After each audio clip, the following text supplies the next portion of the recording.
Boniface of Crediton is one of the most remarkable characters in history. He may be one of the most famous people that you've never heard of. According to W.E.H. Grotius, the bold missionary character of the early medieval church is best revealed to us in the life and labors of Saint Boniface. Here we see all the attributes of the bold adventurer, the erudite academic, the pious monastic, the astute politician, and the courageous warrior, all in a single man and in his singular ministry. He was, in the words of one church historian, Kenneth Scott Lotauret, a warrior poet for God. He was the predecessor, according to many historians, of the great spirit of the Scots that gave us William Wallace and Robert the Bruce. He was born in that dangerous border country between Durham in northern England and Edinburgh. The border country was a rough and tumble world where men had to be men or they did not survive long. They did not survive the women long. It was a world in which the effects of civilization had only barely touched the land, but where learning was esteemed right alongside strength and valor in battle. Boniface was born to a noble family, probably descended from Romans, sometime around the year 680. He was, as a result, privileged to have a fine education and was early in life drawn to the monastic life. Now, when we think monastic, we think the sort of moribund sort of monastic existence of France or Italy. The Celtic monastics, the Irish and the Scots, didn't sit around in brown robes twiddling beads. They were the sorts of men who tackled life with great fervor and drank in the fullness of the doctrines of grace and saw as their calling a reach around the world, regardless of the dangers. So early on, Boniface, then called Winifred, was drawn to the community at Exeter. He proved to be a fine scholar, wrote a number of good Latin primers and grammars, was a translator of many of the great classic works of the church fathers, including the great Psalmody of Augustine of Hippo. But as he grew in stature and in faith, there was a kind of Celtic restlessness in him. He made several short-term missions trips to the continent, where the fierce tribes of the Teutonic peoples, the Germanic peoples, were yet unaffected by the gospel. And he began to have an affection grown up in his heart for these fierce barbarian tribes, and he could think of little else. Nevertheless, he became so valuable to first the school at Exeter and later at Winchester that his superiors were reluctant to let him go. And it was not until he was 39 years old that he was released to begin his first missionary endeavor to the Germans. He made a few exploratory trips. He followed in the footsteps of a few other great Celtic warrior poets like Wilfrid and Willibrord, and found that there was ready reception among the Teutonic peoples, these barbarian hordes that had poured across the continent and crashed the gates of the Roman Empire and ultimately caused the Western Roman Empire to collapse into disarray. They were receptive to the gospel, and as a result, he was able to pull together a team, and he began to minister among the Teutonic peoples, particularly in places like Hesse and Thuringia, among the Franks. He was particularly attracted to groups of people like the Angles and the Saxons and the Frisians. And there he had a fruitful ministry with a small band of followers, built up churches in a number of places, and began to see the gospel go forth with power. By all accounts, Boniface was a large man, an imposing figure. He had great strength of body and great strength of purpose. And those who fell under his pastoral charge were immediately taken by the fact that this was a man who believed in an almighty and sovereign God. This was no wimpescent religion. Rather, it was a religion full of life, full of grace, full of truth, and full of power. Before very long, among those in Thuringia and Hesse and along the edges of the Saxon and Anglo frontiers, a beautiful culture with a fully orbed Christian worldview began to grow up. Over the course of 10 to 12 years, churches were planted in villages all around the frontier. Boniface was not satisfied with this. Boniface wanted to see the world changed. He didn't want just a foothold here or there. He didn't simply want token conversions. He wanted to see God's power fall across the whole of Europe. Soon, his great energy, his effectiveness as an administrator, his power as a pastor and as a preacher came to the attention of ecclesiastical authorities as far away as Rome. The fact is Pope Gregory II called him to Rome to find out the secret of his power, and he was thunderstruck by this bundle of energy. It seemed to know no fear and seemed to know no bounds. As a result, the Pope actually commissioned him to become a bishop in the region with full ecclesiastical authority to plant churches and to conduct ordinations and to build up the church, which he did. He also caught the attention of then the royal family of the Frankish tribe, at the time led by the famous Charles the Hammer, Charles Martel. It was under Boniface's ministrations that Charles Martel, this fierce warrior of the Germanic tribe of the Franks, and you'll notice that the greatest Frenchmen throughout time were Germans.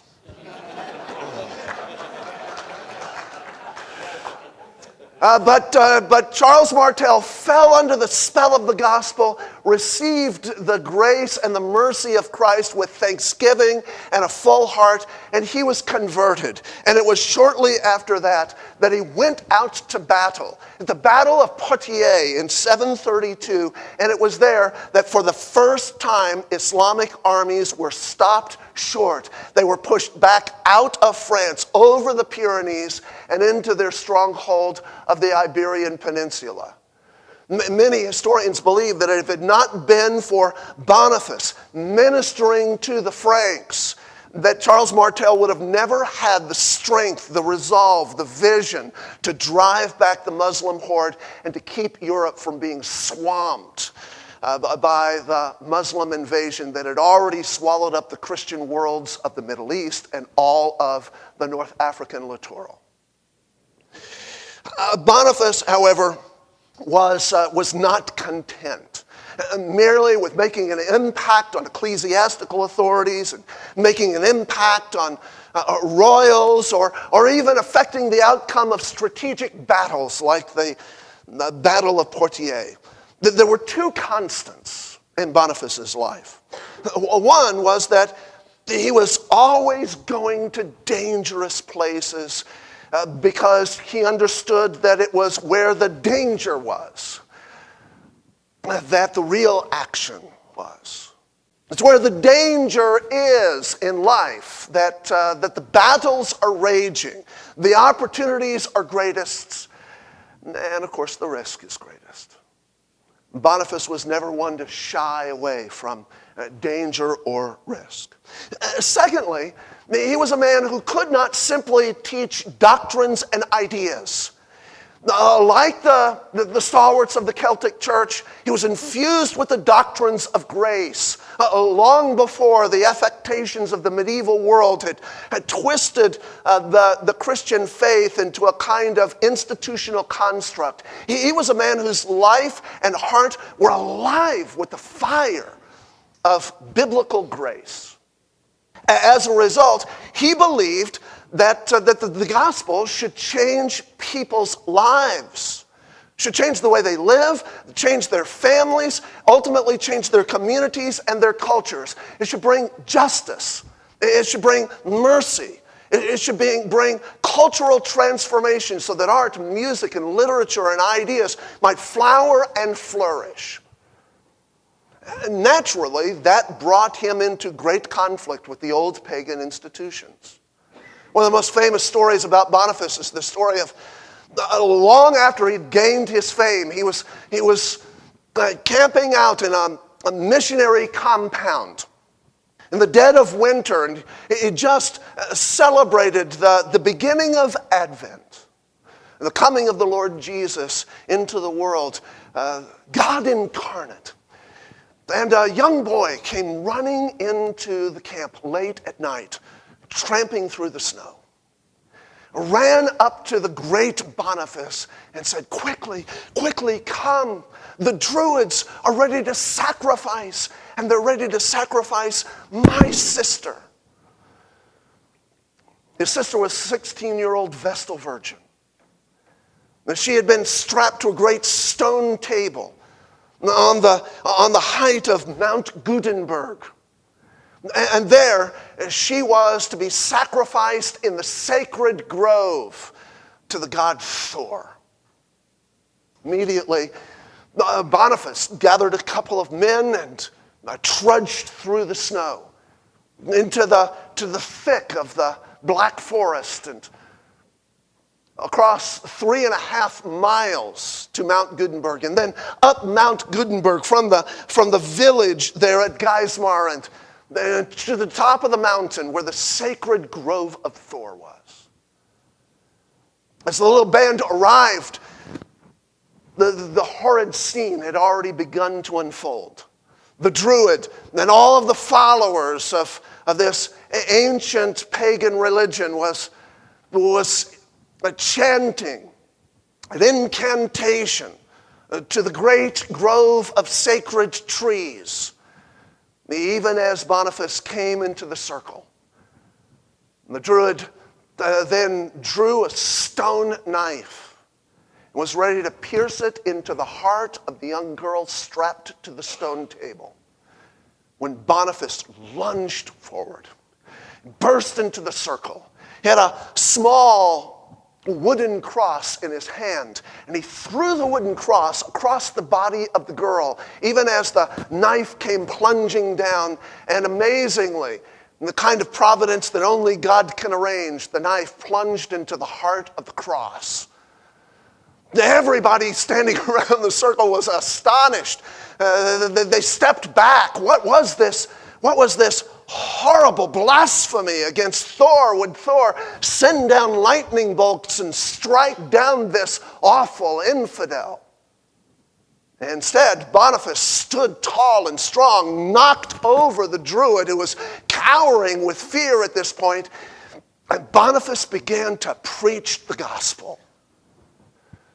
He said, there is no need for the sacrifice of this young girl, because there has already been one complete, satisfying sacrifice. And this grove of trees is not sacred, because there was one tree upon which the ultimate sacrifice was made long ago. And he proclaimed the story of Jesus. The Druid, about in the middle of Boniface's sermon, was so outraged that he jumped up and he lunged at Boniface. Boniface swatted him away like he was a little fly and continued to preach. And the people were thunderstruck by this power. Thor had not struck back. The Druid was helpless.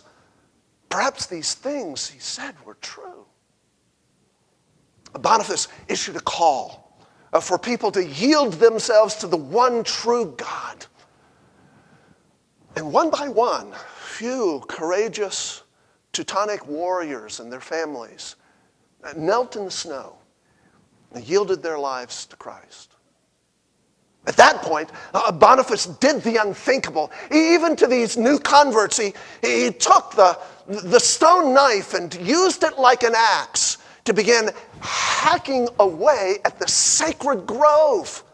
The glorious sacred trees consecrated to Thor. He began to hack off limbs. And he turned to the people and he said, "Take these tokens of the completed work to your homes. Burn them in your fires. Adorn your mantles with these evergreens to remind you of the completeness of Christ's sacrifice and the evergreen hope of the promise of the gospel." It was, of course, from Boniface's hand in chopping down the sacred grove that we had passed into our inheritance the great traditions of Yule logs and Christmas trees and evergreens on the mantle and holly and ivy and all of the other great reminders that there is but one true sacrifice. Boniface believed that the whole world had the means to proclaim the glory of the one true God, and he sought to use everything at his disposal to accomplish that. He was a man who lived on the edge, and so it is probably not surprising that his unrelenting purpose to bring the gospel to the Frieslanders ultimately brought him face to face with the powers and the principalities of this awful fallen world. On Whitsun Eve in the year 755, a great slaughter took place when a number of Frieslanders swept in on, by now, old Boniface's compound and slaughtered the old man and a number of the missionaries that were with him. A few hours later, a number of villagers from the recently converted parish came and found Boniface, and there he was, slaughtered in the snow, blood staining his little devotional book as he was reading one of the great classics from St. Ambrose. And instead of snuffing out his voice, the Frieslanders were surprised to discover that though he was dead, yet he spoke. And within 2 years, the entire Friesland tribe had been converted. There are several things about Boniface that are impressive to me. About his life, about his impact, about his vision. The men that he mentored, the movement that he launched, the conversion of the Germanic peoples that he precipitated. One was that Boniface was never afraid to run toward the roar. He said this, "Let us stand fast in what we know is right and prepare our souls for trial. Let us be neither dogs that do not bark, nor silent onlookers, nor paid servants who run away before the wolf. Instead, where the battle rages, let us find ourselves there. Run toward the roar of battle. That is where Christ's most glorious victories shall be won. Run toward the roar." He did that his entire life. Regardless of the danger, regardless of the risks, he knew that where the battle was raging, that's where his investment needed to be. That's where his life needed to be. As we scan the world and we see the privations brought by famine and epidemic, as AIDS sweeps across the African continent, as the thrall of Islam holds 1 billion and more souls in its sway, I believe that the call of God to us today is run toward the roar. Secondly, Boniface dreamed dreams bigger than himself. He was always planning something larger, some new school, some new church plant among a people where others said, but it is not possible. They're not ready. It is dangerous. You don't have permission. Boniface never waited for permission to go to the Frieslanders. He never waited for permission to bring the good news of the gospel to the Franks. Charles Martel, Pippin the Short, Charlemagne, they would have never heard the gospel if Boniface had waited for an official invitation from the government. He went. He went because he dreamed dreams that were larger than himself. He believed that God could empower him far beyond his own capabilities. He once said, I must measure the success of this mission in terms of generations and centuries, not careers and years. Boniface was one of those remarkable Christians who did not believe that if the money wasn't raised 6 months after the thermometer went up in the front of the church, that the whole thing was a failure. He believed that God had called him to effect something that would extend far beyond his own lifetime, far beyond his own generation, that would have impact and legacy down through the ages, and therefore he could not hold anything back. He could not constrain himself. He had to go. He had to dream. He had to dream big. So big that only God could fulfill that dream. I tell you, I dream of a Christian Iraq. I dream of a flowering of art and music and literature, of ideas, of cultural power among the Muslim peoples who have been held in thrall for so long. It's a dream that is way too big for us, way too big for Servant Group, which is exactly the kind of dream that God calls us to dream.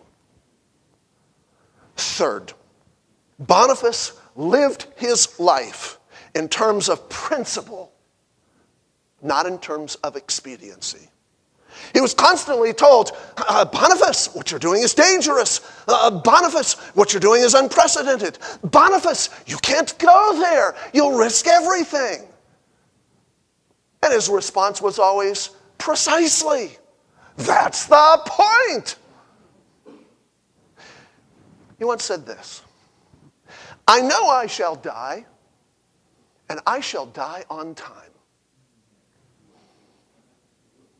Therefore, I must make the most of the moments between here and there.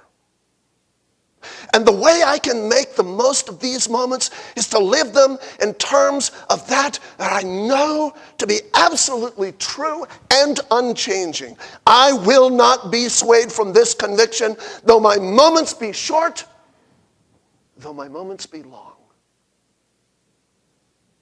He was not afraid of death, he said. Rather, he was afraid of that fate worse than death. Walking outside the circle of God's purposes for his life, for his time. We have an extraordinary opportunity to walk in the footsteps of the Bonifaces. To run toward the roar, to dream dreams bigger than ourselves, to operate in terms of principle rather than expediency. I would venture to say that every single person in this room is already overcommitted. I would venture to say that every single person in this room is already stretched to the max. That's a very good place to be. But it's a very good place to start, not finish. It is when we get beyond our own competency. It's when we get stretched beyond our limits. It's when our resources are few and the fabric of our lives is ultimately thin. That we, Americans, can actually get to the place where we depend upon God rather than upon ourselves. I believe that the freedom of our children and our grandchildren is at stake. I believe that the effectiveness of your enterprises, the prosperity of your businesses is on the line. This great battle of worldviews that our world is now engaged in. But that's not the reason to run toward the roar. That's not the reason that we're called to dream dreams bigger than ourselves. We have the Great Commission set before us. And the opportunity to see the unfolding of the Great Commission in unprecedented ways. I'm not content, are you, to look back on the great 19th century missionary movement and say, those were the days. I yearn to see the church in our day lay foundations for an extraordinary transformation, a Boniface-like transformation that will require us to run toward the roar with great courage and tenacity, not counting the cost. It's part of the reason that I'm so taken with Servant Group International, why I've cast my lot with them. These guys are crazy. They're starting classical Christian schools in a war zone rather than in some nice, pleasant, comfortable suburb. And you know what? That just rings true. That's the essence of the gospel. We should not ignore the frontier that exists in Williamson County, but if that's all we're content with, how will we ever tell our children and our grandchildren and our great-grandchildren that we ran toward the roar? My great prayer for this time is that God would raise up Bonifaces, men and women of courage and vision, to go through the doors that God has providentially opened for us, to see the gospel go to work and change the world, so that in days to come, for however long the Lord may tarry, the generations that come after us will say, yes, those Celts. Yes, J. Hudson Taylor and William Carey. And how about those Tennessee volunteers who changed the world by running toward the roar? To further encourage and challenge you through the life of Boniface, excerpts from a similar lecture by Dr. Grant in February 2003 will follow.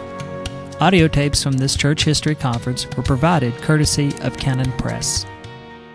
They were living at a transitional time in Britain.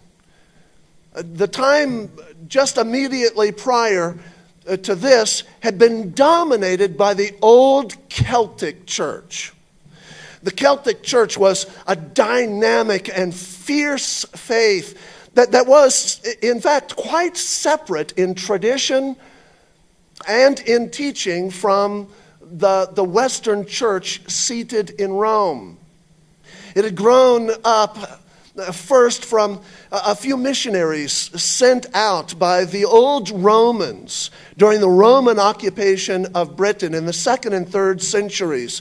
It had received great impetus by the pious labors of men like St. Patrick and Columba, and ultimately resolving itself in the creation of the incredible missionary enterprise launched from the island of Iona, spreading across the Scottish Highlands and all of the Western Isles northward into the North Sea, across the North Sea to the Nordic lands, and preserving the great literary and artistic treasures of the ancient world in monasteries like those at Iona and Lindisfarne, and preserving a a distinctively Christian vision of history, like that of Bede.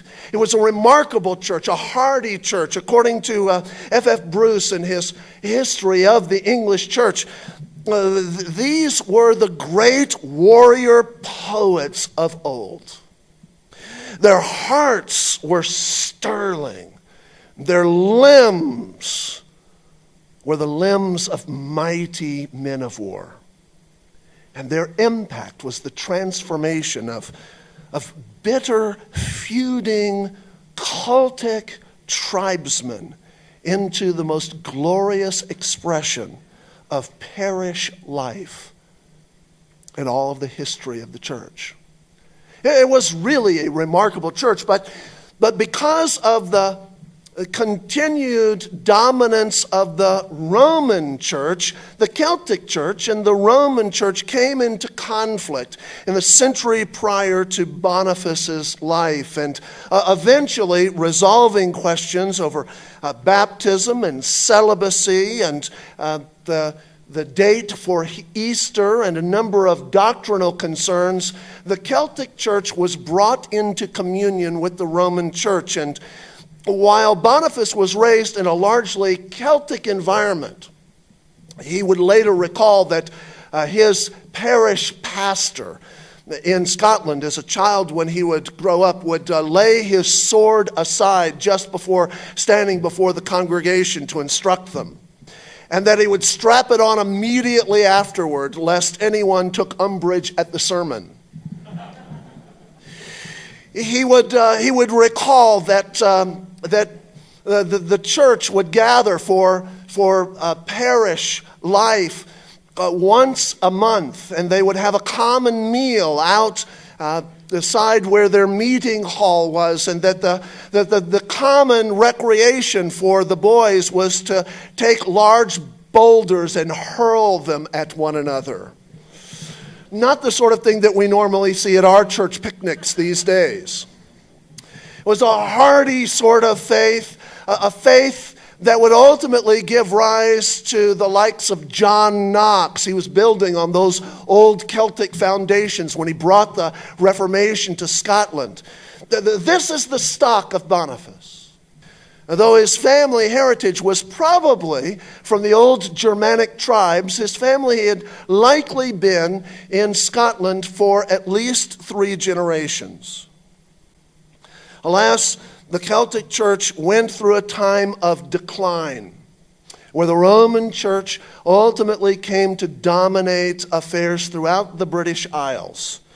Nevertheless, there was an impartation, a cultural impartation of those sons of the Celts that remained ever afterwards. In fact, more than a century after Boniface, a church historian by the name of Ledeton would record that the greatest missionaries were all those within whose veins flowed Scots blood. He was not born Boniface, rather he was born Winfrith. And Winfrith, following a time of education in England, probably beginning sometime in his early teen years, perhaps as far south even as Wessex, was attracted to the monastic life. He was, by all accounts, a pious young man from his earliest days, if a little rowdy, and that might be expected for the sort of fellow who thought that throwing boulders at his fellow monks was an appropriate sign of fellowship. But in 718, Boniface left the comfort and security of this life to become a missionary to the savage Teutonic tribes of Germany. For 30 years, he not only proclaimed to them the gospel of light, he portrayed for them the gospel of life. Stories of his courage abound, his intervention on behalf of the innocent. He was constantly jeopardizing his own life for the sake of the young, the vulnerable, the weak, the helpless, the aged, the sick, the poor. often imposing his own body between the victims and their oppressors. It was hardly the sort of adventurous life that you would have expected for a monastic. He was a presbyter at Nursling when he first began to sense a great call. He was destined, it seemed, for the bishopric. He had a settled life, a very comfortable life, and yet there was a restlessness in his soul. He reported to his abbot, Winbert, there at the monastery school where he wrote poetry and discipled students. He said, I yearn to go forth where the dangers are.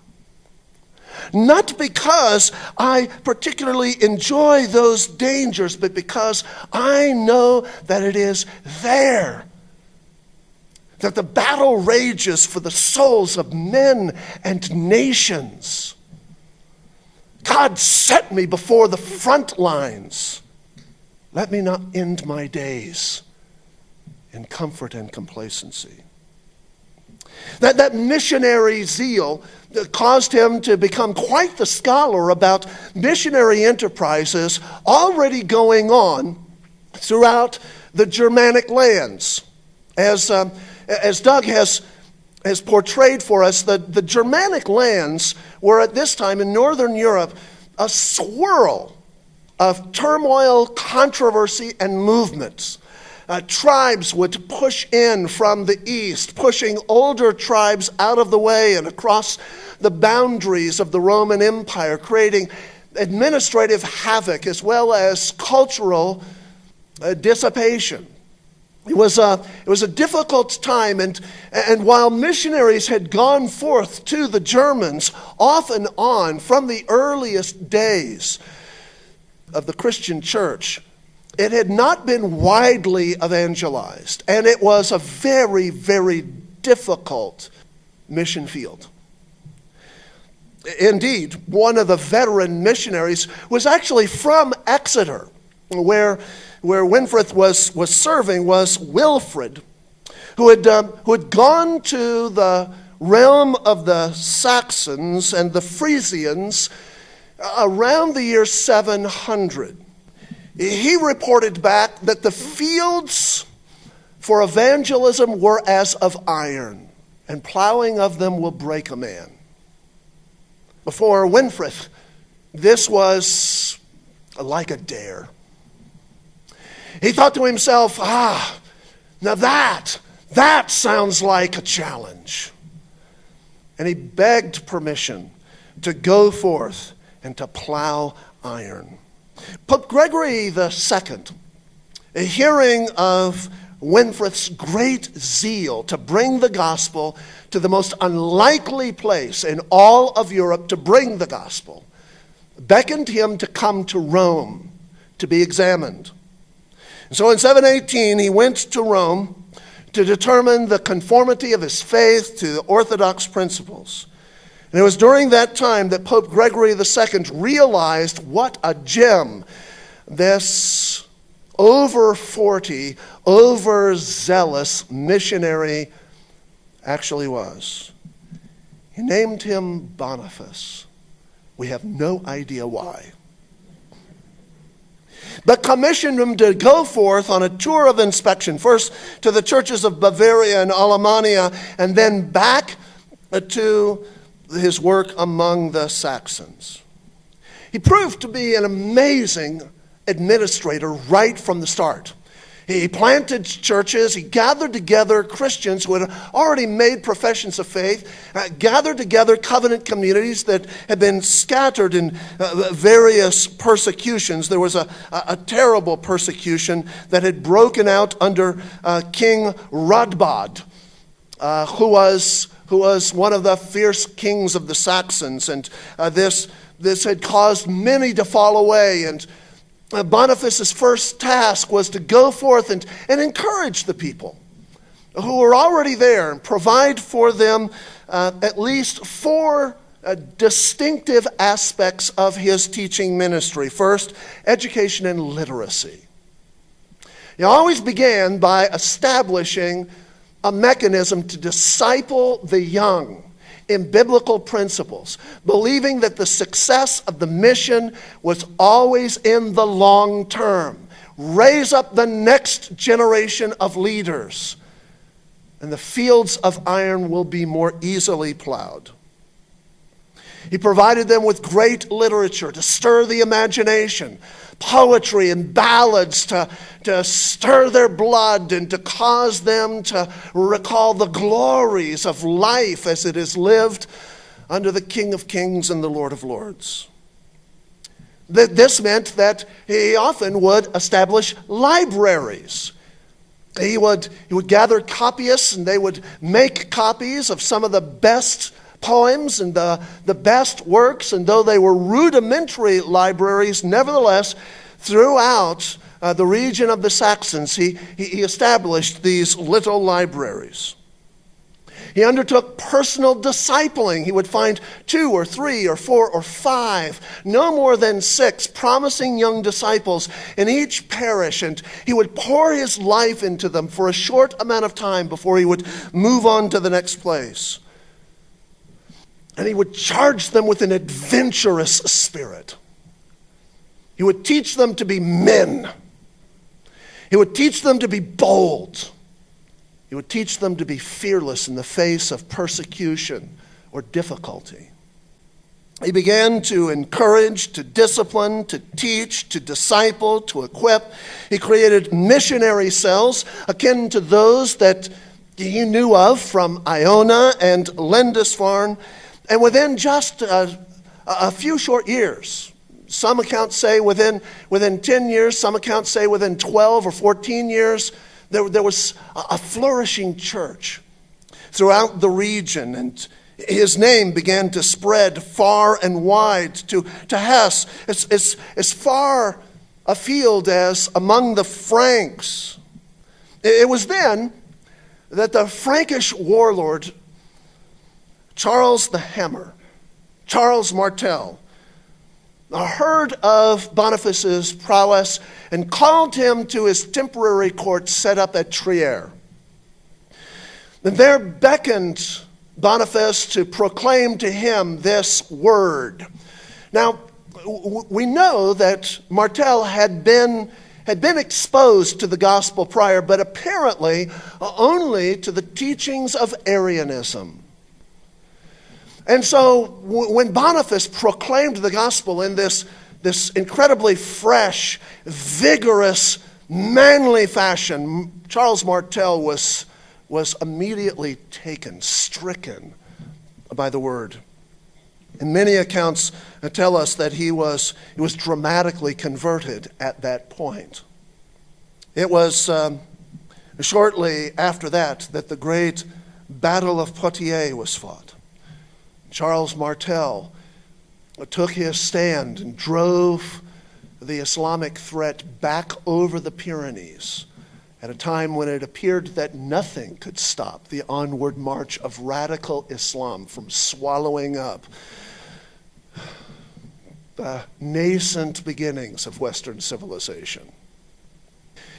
Many historians credit the boldness of Martel, the desperation of Charles the Hammer at that battle, to the new infusion of vision and purpose and hope, the dynamic Christianity that now defined his life because of the ministry of Boniface of Crediton. In after years, men like Pippin the Short, who was the son of Charles Martel and the founder of the Carolingian dynasty that would shape the Franks into the nation of France in the years that followed.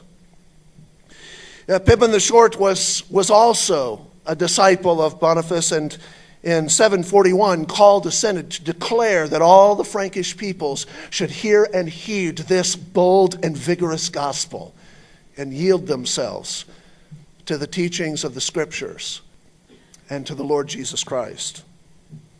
It's a remarkable cultural transformation.